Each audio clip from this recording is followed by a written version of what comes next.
Bonjour mes petits amis, aujourd'hui je vous conseille de bien écouter parce que les questions seront à la fin de cette histoire.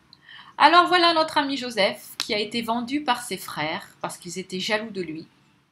Il a été vendu à une caravane de marchands qui traversait le désert comme un paquet de tissus qui devait y avoir dans ces caravanes ou comme un sac d'épices qui devait aussi y avoir dans ces caravanes de marchands qui traversaient le désert à l'époque.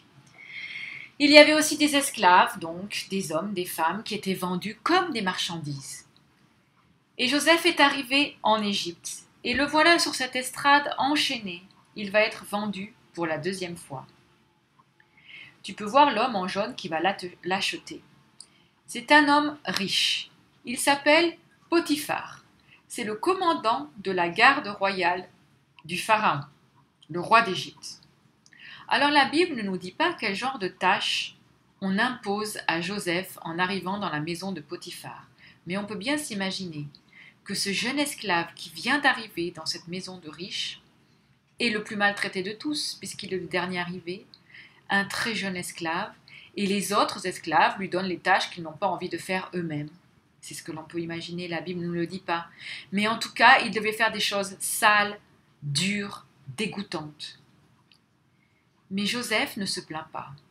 Il décide de faire son travail comme s'il le faisait pour Dieu. Joseph a un secret. Il sait qu'il appartient à l'Éternel. Pourquoi? Pourquoi est-ce que l'Éternel est avec Joseph?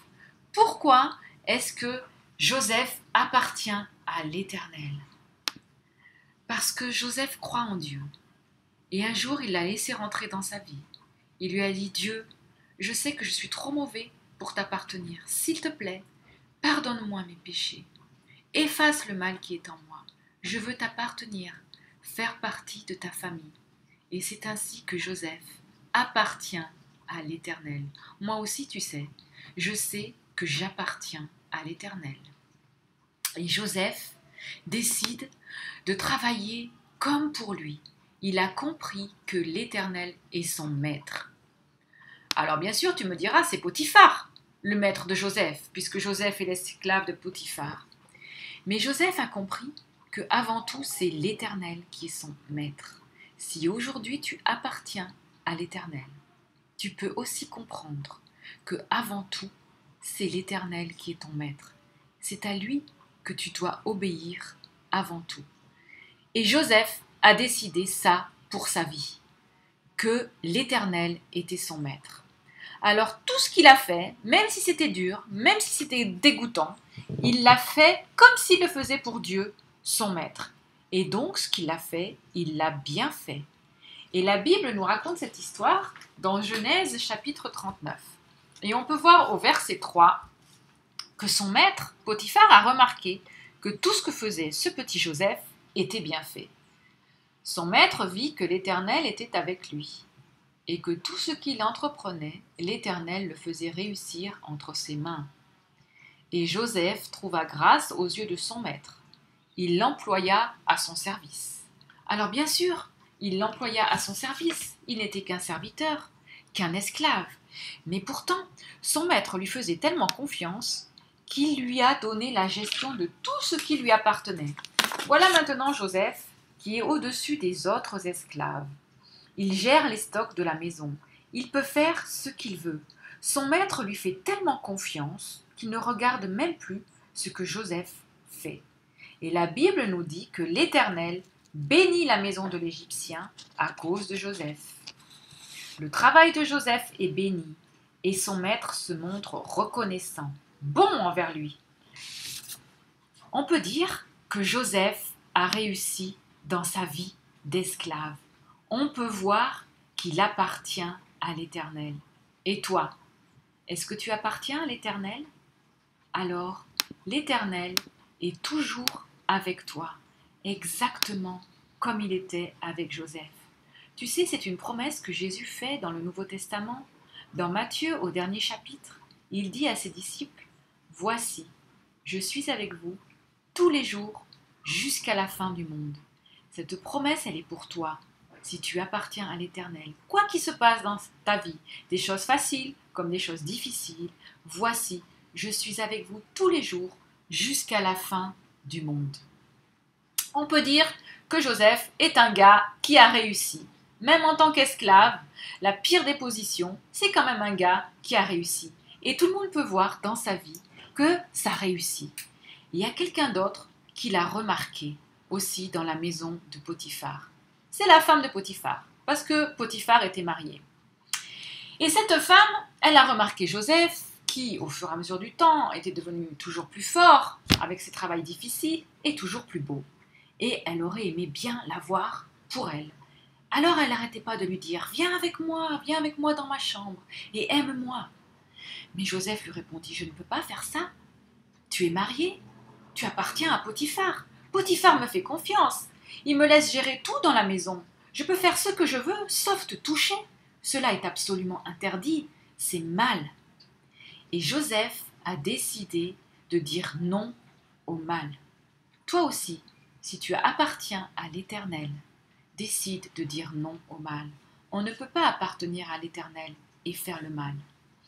Et Joseph, à partir de ce jour-là, faisait très attention de ne pas se retrouver seul dans la maison avec la femme de Potiphar, parce qu'elle n'arrêtait pas d'insister. Mais voilà qu'un jour, elle a réussi à l'attraper par derrière et à lui prendre son vêtement et lui dire « viens, viens avec moi ». Mais Joseph a résisté. Alors, la femme de Potiphar s'est mise en colère. Elle n'avait pas ce qu'elle voulait. Ça, c'est de l'égoïsme. On veut ce joujou qui ne nous appartient pas et on ne peut pas l'avoir et on se met en colère. Alors, qu'est-ce qu'elle a fait? Elle a menti. Elle a raconté à tout le monde que c'était Joseph qui voulait l'aimer, qu'il avait essayé de rentrer dans sa chambre et de s'approcher d'elle. La preuve, c'est qu'elle avait le vêtement dans sa main et elle a raconté cela à son mari, qui malheureusement l'a cru. Alors là, c'est terrible ce qui va arriver. Potiphar est très en colère. Comment est-ce que mon esclave Joseph a pu me faire une chose pareille? Vouloir ma femme. Alors Potiphar décide de punir Joseph. Il décide de jeter Joseph en prison. Pauvre Joseph, il a fait ce qui était juste aux yeux de Dieu, et voilà ce que Dieu permet. Mais comment est-ce possible? Oui, si tu appartiens à l'Éternel, il est toujours avec toi, mais il ne promet pas qu'il ne t'arrivera pas de problèmes dans la vie. Et voilà Joseph qui est jeté en prison. Et en prison, Joseph décide qu'il va continuer à travailler comme pour son maître. Voilà que quand il est en prison, l'Éternel aussi est avec lui. Et le chef de la prison fait exactement comme Potiphar. Il remarque que Joseph est avec l'Éternel et que l'Éternel est avec lui. Alors, il décide de lui confier des tâches dans la prison. Et voilà de nouveau Joseph au service des autres, qui aide à apporter les plats à manger. Et un jour, deux nouveaux prisonniers arrivent. Il y en a un, c'est le panetier, le chef des boulangers de Pharaon.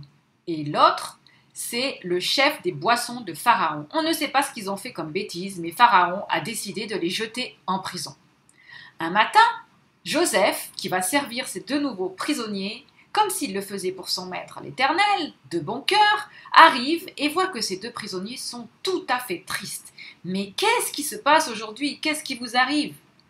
Alors le chef des boulangers et le chef des boissons disent « Eh bien voilà, nous avons fait un rêve cette nuit, mais personne ici peut nous donner l'explication. » Et Joseph leur répond « L'explication des rêves, ah, je connais les rêves.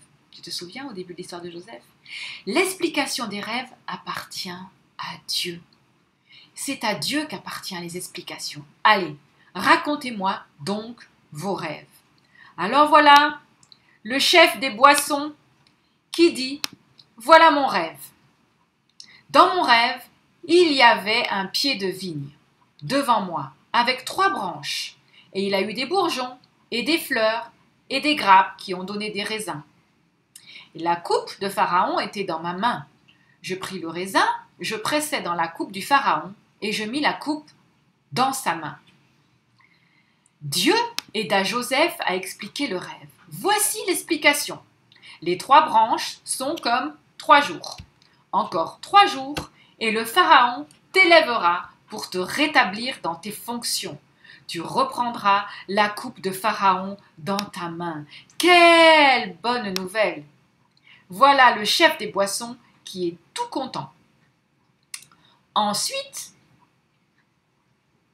Joseph demanda au chef des boissons, puisque le Pharaon va te rappeler vers lui dans 3 jours, que tu seras de nouveau à son service, s'il te plaît, souviens-toi de moi. Parle à Pharaon de moi, parce que je suis dans cette prison de façon tout à fait injuste. Je ne le mérite pas. Rappelle-toi de moi et parle de moi au Pharaon. Ensuite, Joseph allait voir le chef des boulangers et lui dit « Et toi, quel est ton rêve? Pourquoi es-tu si triste ?» Alors le chef des boulangers raconta son rêve. « Dans mon rêve, il y avait 3 corbeilles de pain blanc sur ma tête. Dans la corbeille tout en haut, il y avait des plats cuits au four et toutes sortes de bonnes choses pour le pharaon. Et les oiseaux mangeaient dans la corbeille au-dessus de ma tête. » Aïe! Joseph avait une nouvelle terrifiante à confier au chef des boulangers. Voici l'explication. Les 3 corbeilles sont comme 3 jours. Encore 3 jours, et le pharaon t'élèvera bien trop haut pour toi. Il te fera pendre au bois, et les oiseaux vont te manger. Quelle triste nouvelle. On ne sait pas ce que le chef des boulangers avait fait, mais en tout cas, Pharaon allait décider de le mettre à mort. 3 jours plus tard, le pharaon organise une fête pour son anniversaire. Ce que Joseph a annoncé au chef des boissons et au chef des boulangers se réalise. Le chef des boulangers est condamné à mort, tandis que le chef des boissons retrouve sa place auprès de Pharaon. Va-t-il se souvenir de Joseph et parler en sa faveur au Pharaon? Les jours passent, les semaines passent, les mois passent. Joseph espère être bientôt libre. Joseph espère que ce chef des boissons qui est tout près du Pharaon, qui lui sert à boire, va pouvoir parler de lui à Pharaon en sa faveur. Il attend encore. Mais le chef des boissons a oublié Joseph. Pourtant Joseph l'a servi comme s'il servait Dieu, parce qu'il a décidé de tout faire comme s'il le faisait pour son maître, l'Éternel, le Dieu de l'univers. Et voilà que cet homme l'a oublié. Maintenant, ma petite question. Qui est-ce qui n'a pas oublié Joseph? Qui ne l'a pas oublié? Oui, c'est Dieu. Dieu, le maître de l'univers, n'a pas oublié Joseph. Maintenant, deuxième question. Pourquoi l'Éternel n'a pas oublié Joseph? Pourquoi l'Éternel n'a pas oublié Joseph? Parce que Joseph appartient à l'Éternel. Et l'Éternel est toujours avec ceux qui lui appartiennent. Et toi, est-ce que tu appartiens à l'Éternel? Si ce n'est pas le cas, tu peux lui demander aujourd'hui. Lui dire, Éternel, Dieu de l'univers, je veux t'appartenir. Je sais que je peux venir à toi grâce à Jésus ton Fils qui est venu sur terre pour faire l'intermédiaire entre toi et les hommes. Je veux t'appartenir. Si tu fais cette prière, tu appartiendras à l'Éternel.